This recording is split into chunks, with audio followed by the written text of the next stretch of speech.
Hello, Mary. Hi, Zen. Are we ready to start filming? We are. Do you want to do the clapperboard? Oh. Excellent. Come on in, Zen. Welcome to my modern art gallery. Thank you. Now, the reason that I've held this exhibition in my own home is because so many people have asked me what I was doing last year when I went to Chichester University to do an MA in fine art. And so I couldn't really tell them about it, so I'm showing what I did last year. And so it starts here. The exhibition has got a sort of narrative behind it, which I kind of really want to explain. I don't really want to go into each individual painting. I haven't put titles on the painting because people bring different things to works of art. So, but I just need to cover what was in my heart as I was doing this work. And I suppose as people who know me as an ecological architect know that I'm very, very deeply involved in sustainable issues, future sustainable issues. And so at one point when I was just beginning my work in Chichester, I did this sort of scribble of a personal brainstorm about what could I be exploring in an art context. And what I realised was that I was working with this idea of changing the trope. I don't think I'm going to explain that exactly, but what was important for me was this period of transformation. I'm working from what I call the old, which is fossil fuels, for instance, hierarchies, for instance, waste, for instance, and going into renewable energy, networks, local food, emotional intelligence, all these things that we associate with the world that we all want to create. And so that's what I was exploring while I was learning to paint. And so this little scrap of just sums it up for me. It's somehow or other that the environment is not on top of people's minds, but really, if you think about it, the food we eat, the water we drink, and the air we breathe, it's not someone else's business. So it starts here, and this group of, sketching paintings, I suppose you'd call them, sketchy paintings, are to do with my exploration of pollution, although people have said to me that they're far too colourful for pollution, but certainly that's the sort of thing that I was thinking about while I was doing that.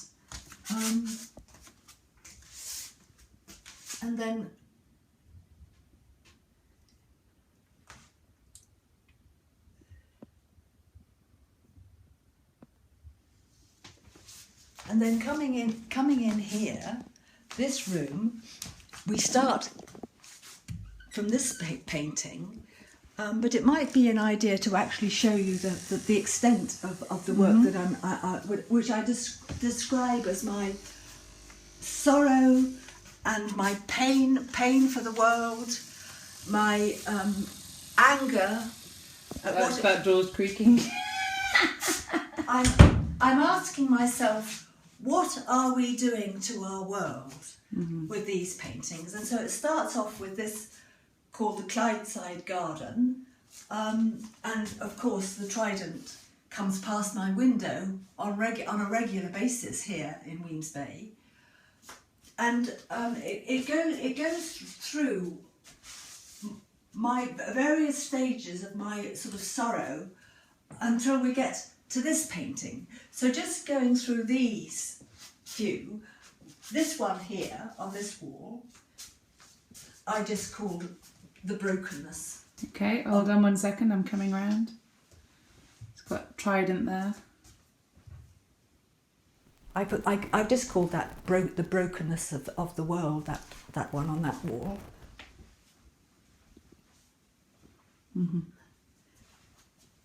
And then these two, these are all the paintings in this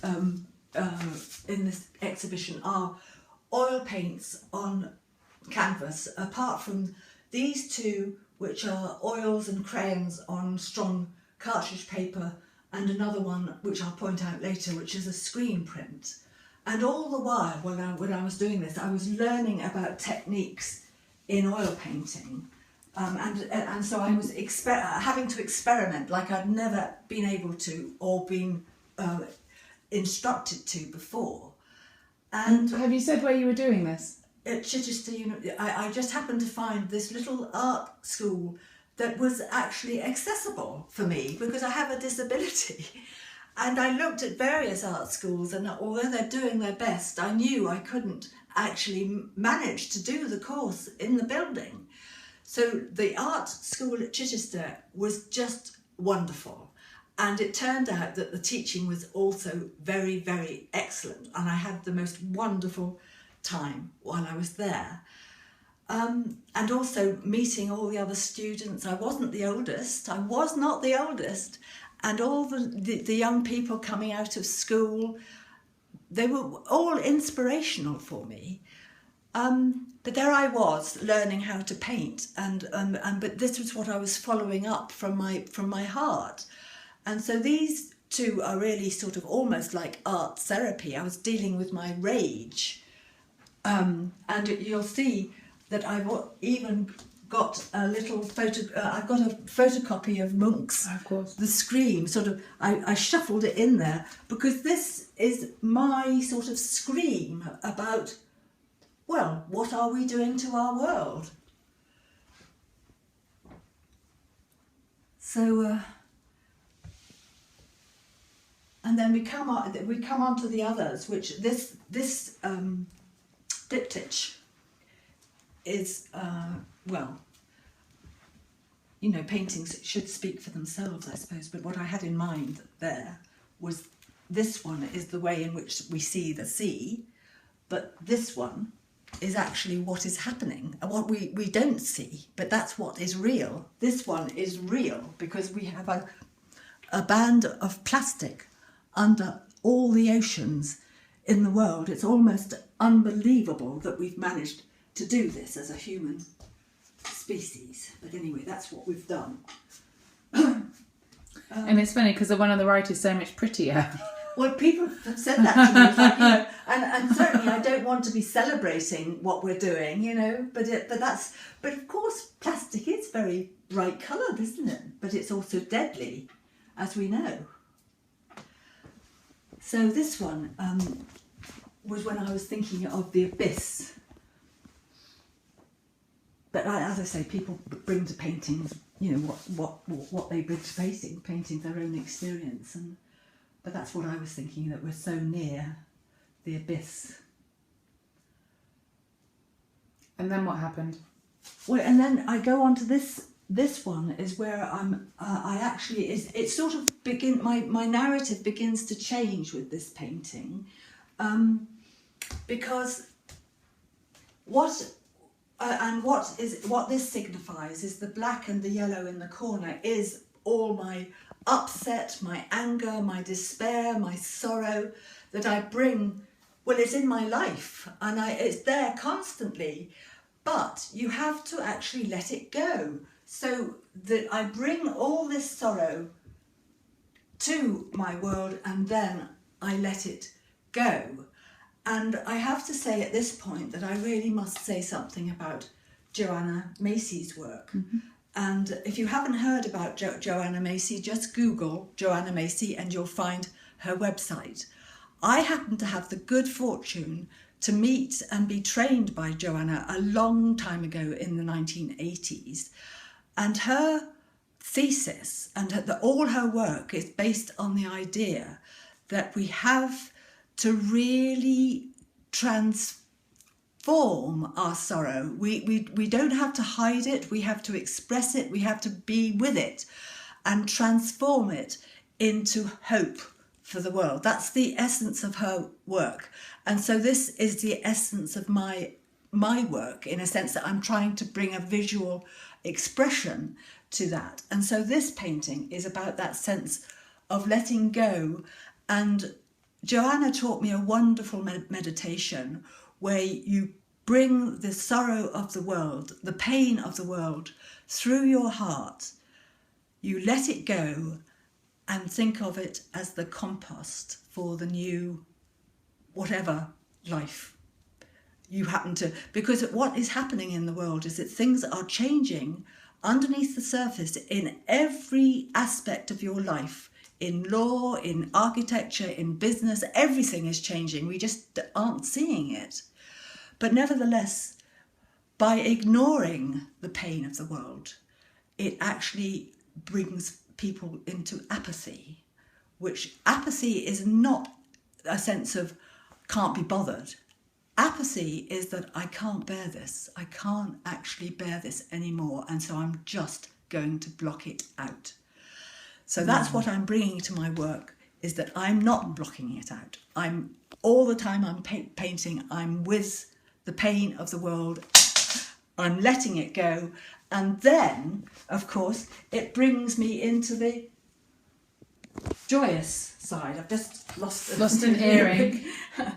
And this is a sort of such an incredible colour. This is a screen print, and I have to say at this point that I wouldn't have been able to do any of this work had I not had a workshop assistant in my course, which was paid for by the disability unit. And I had this wonderful Italian student, helping me, and in fact Andrea actually, I mixed the paints and I did the original graphic work for the screen print, but Andrea actually printed it under my direction.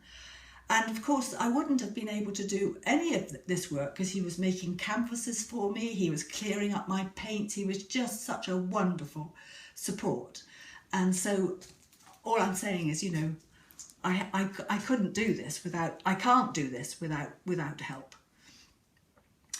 And of course, the help in putting up this exhibition I owe all to John Creed, our good friend John Creed, and also my good friend Liam Walsh, who actually put this exhibition up, and it took quite a long time, I have to say.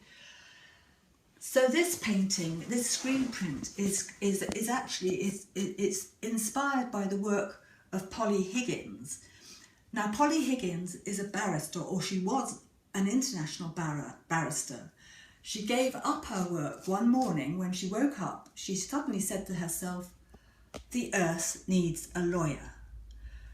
She got together with because of her status as a barrister, she was able to include people all over the world in her quest to bring before the United Nations a law of ecocide. And this is what this red band signifies. That signifies the law of ecocide, which is in preparation, although I think it even might be on the statute book right now. But anticipating this law means that it will be a crime to pollute the planet.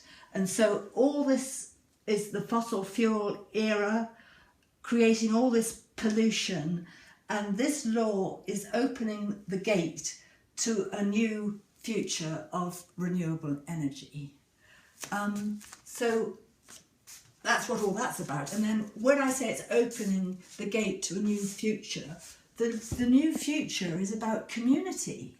It's about our lives together.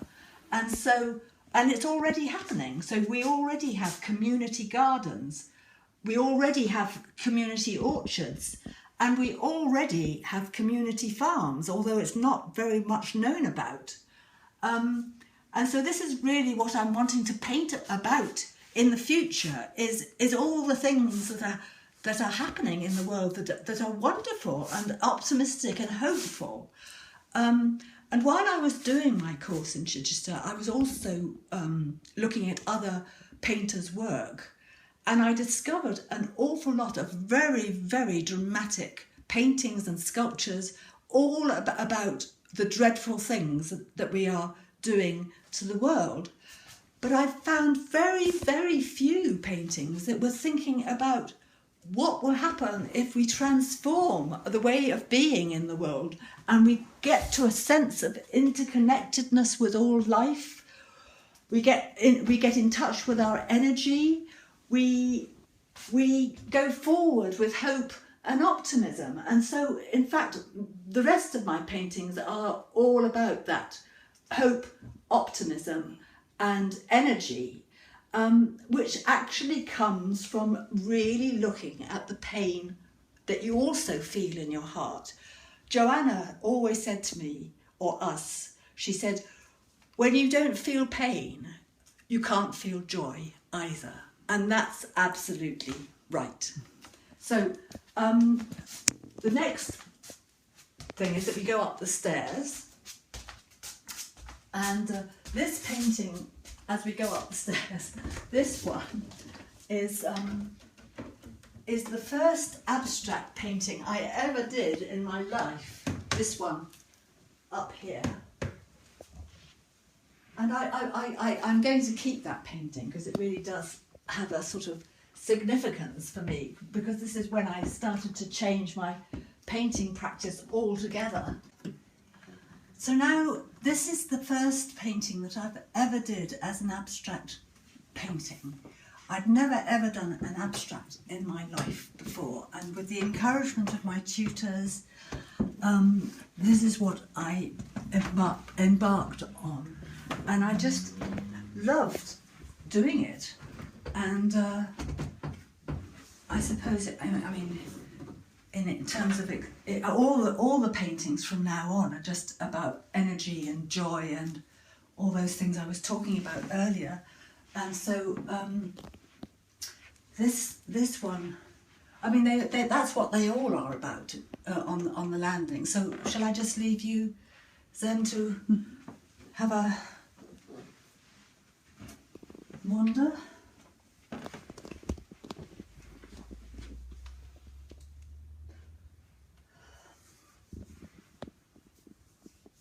And all the time I was learning about colour mixing and how you make the surface of a painting sing. I became aware of how important every individual mark that you make on a painting, whether it's figurative or abstract, has meaning, and it contributes to the eventual richness of a painting. And I really hadn't, call me naive, but I really hadn't engaged with that before.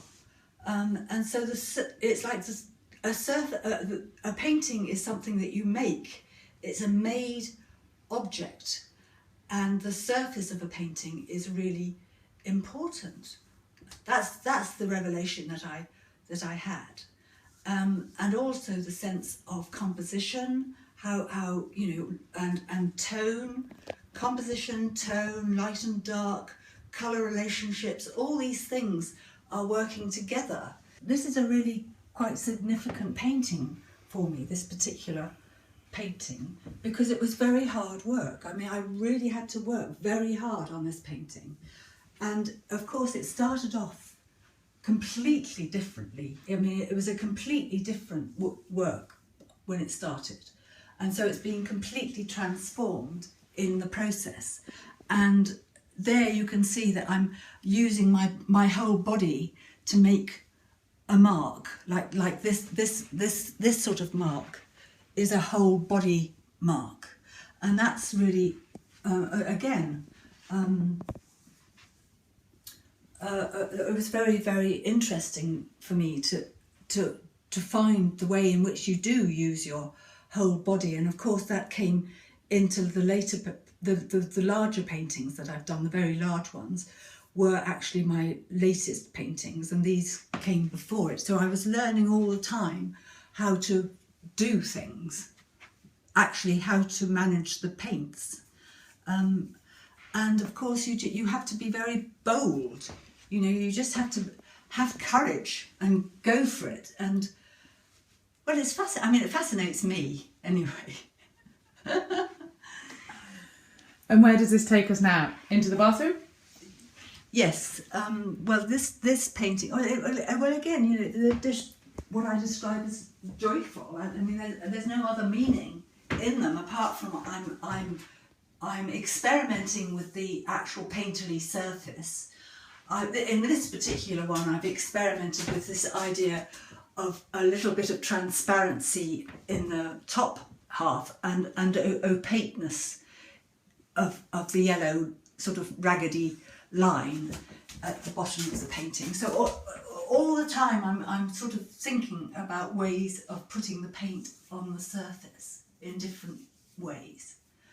And this painting here, the one that we'll go on to, that painting was when I was learning about painting wet on wet, which I'm not going to go into the technical detail of it, but very opposite for the bathroom. What I discovered is that when you're painting wet on wet, which I still can't do very well, you have to really understand colour, and you have to understand how some colours are cool and some colours are warm, even in the warm spectrum. Like you have cool reds and cool oranges, and you have warm blues, and so when you're painting wet on wet, in order to not make a completely muddy mess, you have to understand the basis of the colours that you're using. Because some will mix with others and others won't mix. But anyway, I've got a long way to go on that score. So we come into this room, which of course, I've lived in this house for 16 years, and it's just been such a joy for me because of its location on the firth of the Clyde, and looking over towards Bute and Arran, which you can't see very well today because it's misty, but on clear days I can actually see the paps of Jura, which are far west. What does pap mean? Well, it's the mountain, the two mountains of Jura. You can actually see them in the distance. It's extraordinary. That's the other side of Argyll that I can see. But living in an environment like this, especially watching the night sky, and this changes all the time. There aren't any boats. Oh, there is one little boat out today, but there are boats coming and going all the time. And of course, as I said before, the Trident submarine makes its presence known quite frequently. But going back to my paintings, we're coming on to this, the idea that I have about the transformation of our human energy, because people talk about saving the planet.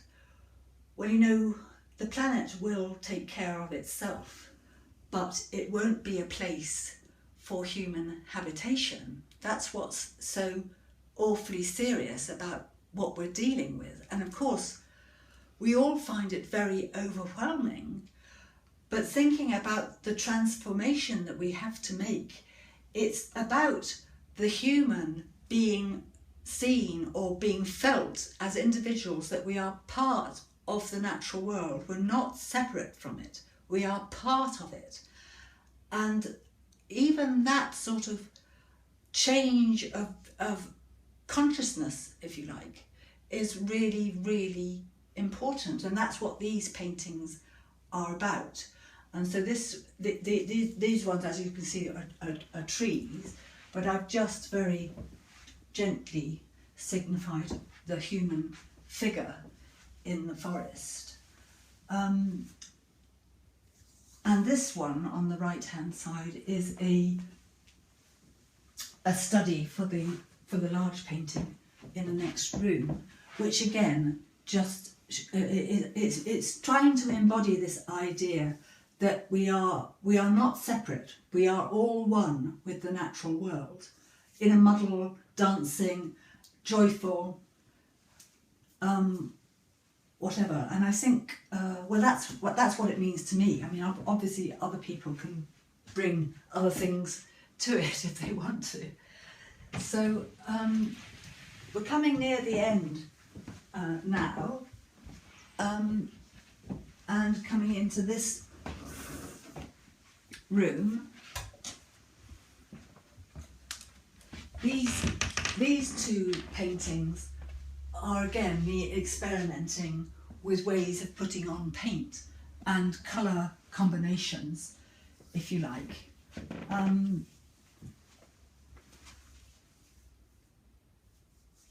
But I think why I find painting so interesting is that the vocabulary, the language of painting is enormous, is huge, and you can't possibly you can't possibly examine it all in a single lifetime. It's not possible.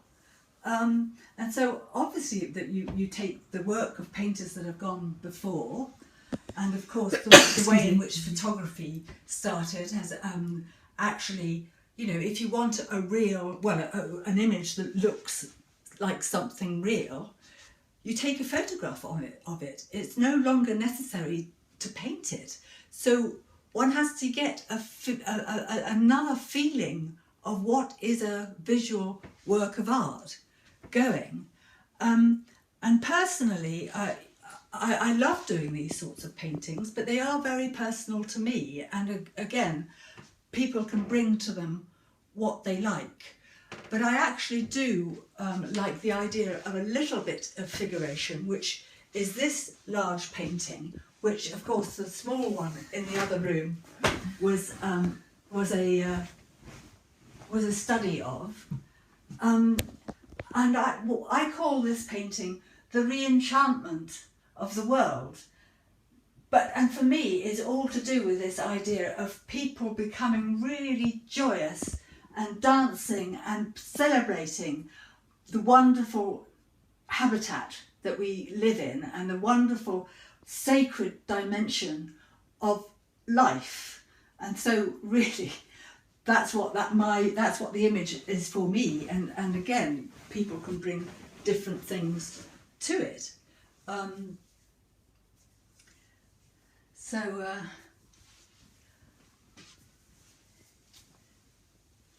Yes. So I think, I could carry on painting in this sort of way, and every painting would be different, completely different. Mm-hmm.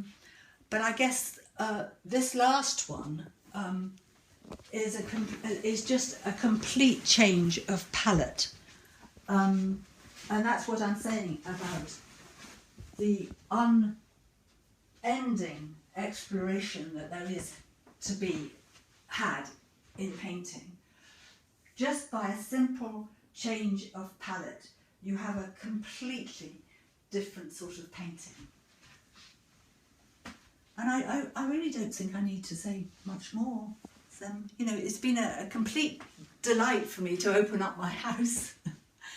Great fun, and I'm really, really pleased that I did it. Thank you.